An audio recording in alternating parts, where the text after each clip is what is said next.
Here are my top 10 no bullshit tips to get the most amount of success in the smallest amount of time frame. I'm Troy Sutton, owner of a current 7-figure business, fitness business, and nearly 7-figure mentorship business in helping fitness coaches achieve X, Y, Z, and money and shit like that. So I've got a list here to my left of all of the things that I've noted down of what my personal top 10 no bullshit tips are to success. So let's start out without bullshitting around. So number one is relentless consistency beats talent all the time. All right. A lot of people like to think they have certain advantages like, I don't know, copywriting, or they went to college and, I don't know, they got some sort of degree in marketing.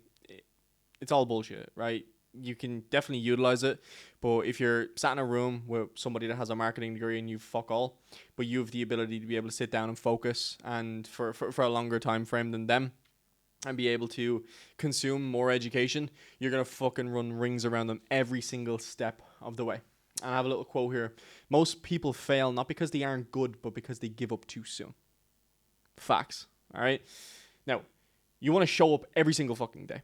On days that you don't feel like it, on days that it's raining outside, on days that you feel a bit ill, whatever it may be, you need to keep working, because every step or every day that you do not work, your opposition is moving one step ahead. So keep that in mind.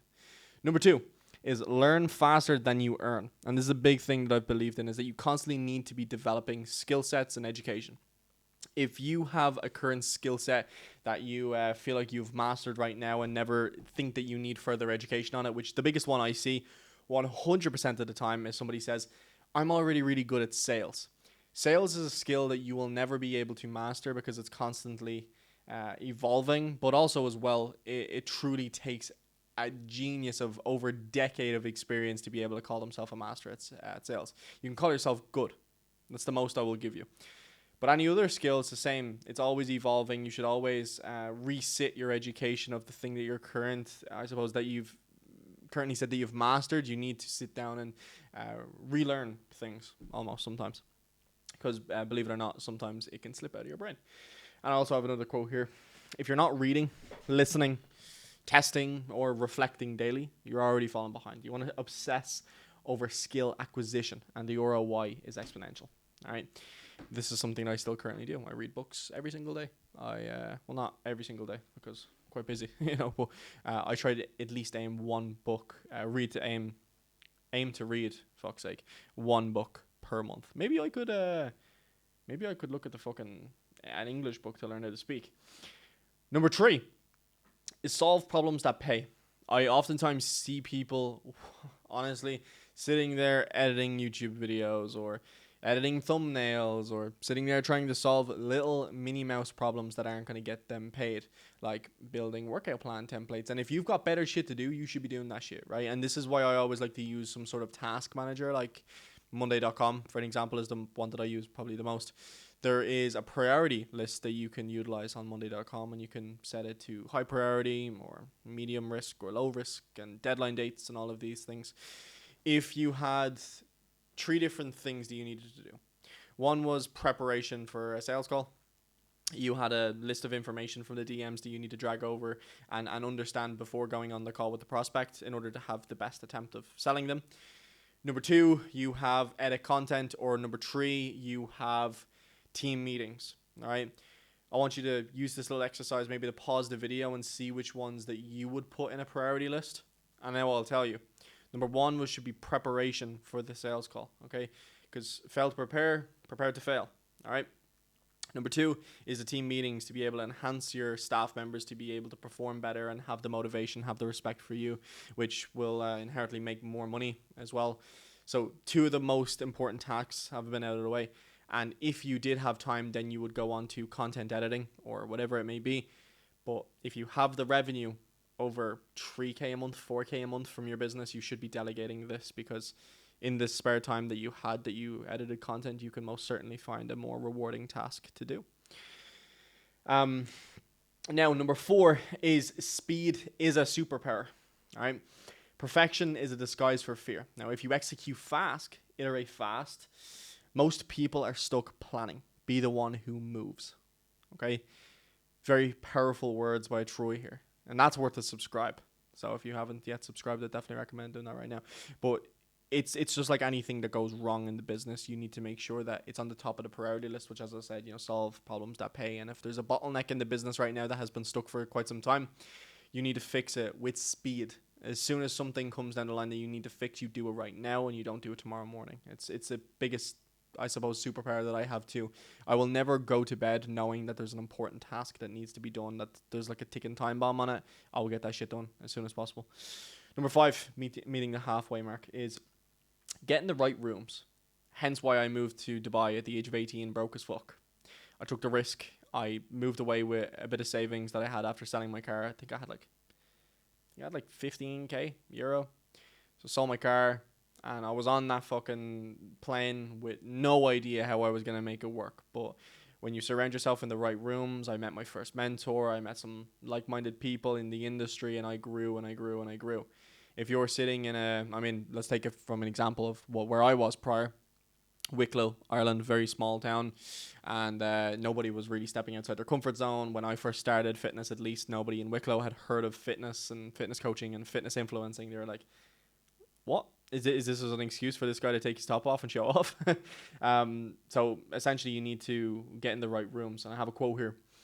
When you learn from matters, so does your environment. So surround yourself with winners, mentorships, masterminds, high-level conversations. And I always feel like that 60% of your time should be speaking about something that benefits you, right? Instead of just sitting around speaking about who done what at the pub last weekend. It's not necessarily beneficial for your future.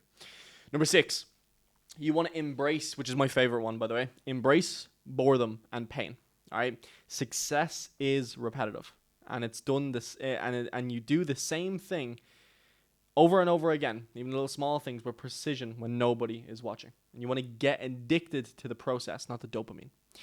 This is one I relate to most because it's something that I feel like I have a specialty in. And before I was quite a distracted person, very addictive personality to the wrong things, you could say.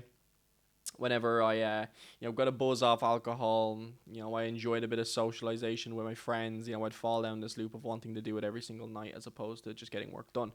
Now, this is something I've really and truly broke over the past 2 years to help me go from basically 0 to 7-figure business owner nearly 2 times. The reason being is because I've embraced boredom. I can sit in this office for 16 hours a day and I won't consider it boring. I won't consider it painful. I consider it joy. I will fucking work here 24 hours a day if I could. Of course, sleep is very important.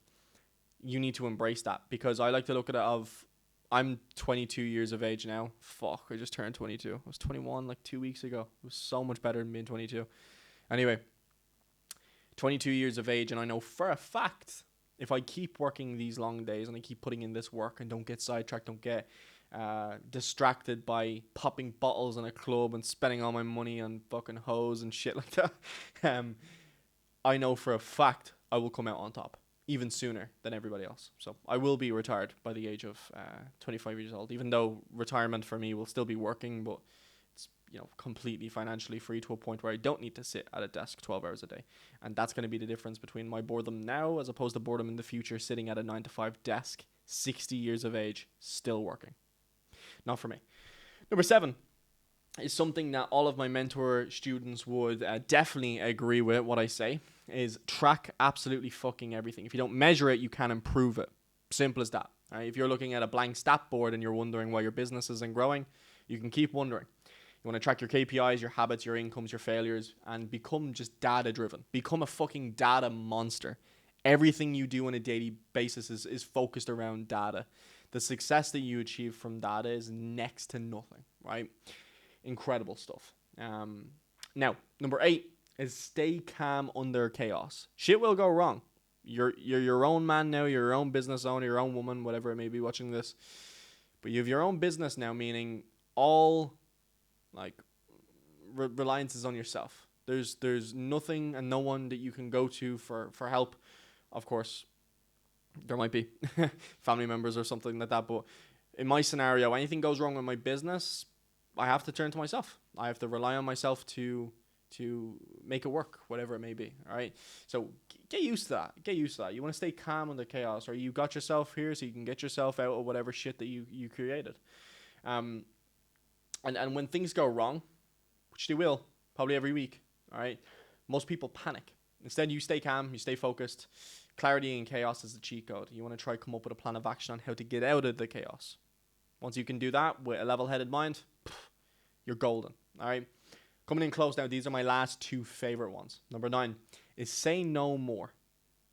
Say the word no more often. And I know you watching this, probably guilty on this. Okay. Every yes to a distraction is a no to progression. Okay. Protect your time like your life fucking depends on it. Because it kind of does, right? Your business does. It really depends on you being consistent and not distracted easily. If somebody asks you, oh, come on out to the club, you've worked hard this week. Nah, I'm good. You can have it as a measure of success. When you've had a new personal best month for revenue's sake, you can sit down and say, I deserve this. That's fine. Absolutely fine. A self-feedback loop is so important. And my first mentor ever told me that. It's like whenever you achieve a win financially, always reward yourself financially. Whether that may be a new watch, new piece of clothing, depending on what level you're at, new car maybe. But never fall down the track of, number 1, spending all of your time in a distraction, or number 2, spending all of your money. You want to find that middle ground, right? Number 10 is know your why. And this isn't a boring one, but I want you to really sit down and actually ask yourself this, right? Without purpose, you'll quit when it gets hard. 100% of the time. And remember, why did you start this? Is it from an actual passion point of view? I know I have a fitness business. I started fitness because I genuinely wanted to help people before I wanted to be rich, right? I helped people, realized there was money in it, and then I wanted to be rich, right? Which is completely fair enough. But you never just want to get the two things mixed up, right? You want to make sure that you have purpose. And if you don't have a passion for your business, that is completely fine. Although it would go against my morals for fitness coaching business. But if you have an e-commerce business, if you're a day trader, whatever it may be, yeah, you have no passion for that shit, but you have to understand why you're doing it. Achieve extra revenue goals for what? What could that do? And you need to sit down with a notebook and write your goals down of what you wanted to achieve and what your maybe goals are now versus what they were 2 years ago, and remind yourself why you wanted that to happen in the first place. What has that money been able to help you achieve, or what will that money be able to help you achieve? What will that freedom, what life will it be able to allow you to live? All of these things you need to rethink and revisit your why. People rely on Red Bull and fucking, PB months to give motivation. My why gives me the motivation to be able to provide my family with the most luxurious and free life that they could ever imagine for, the second half of their life. They've spent the first half of their life,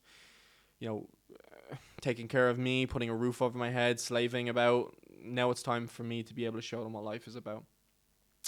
So you want to get emotionally clear on what you're fighting for. All right, anchor that to your daily. You want to put notebooks in your laptop, whatever it may be, to remind yourself. Now, if this video did help you out, I try to keep it this short, 13 minutes straight, no edits, no needed. All right, I'm a decent talker, but most importantly, I know and I believe in what I'm saying, so I don't need scripts. But hit the subscribe button if you do want more help like this on the daily. I am getting really consistent on this YouTube shit. If you want to follow me on Instagram, where I'm even more consistent, you can see a bit into my day-to-day life, a bit about my businesses, you can follow me at Troy J Business. But with that being said, drop a comment below which one you liked more. Was it number 1, 2, 3? My favorite is 6, as I said. Or was it all the way down to 10? Let me know. I'll see you all in the next one.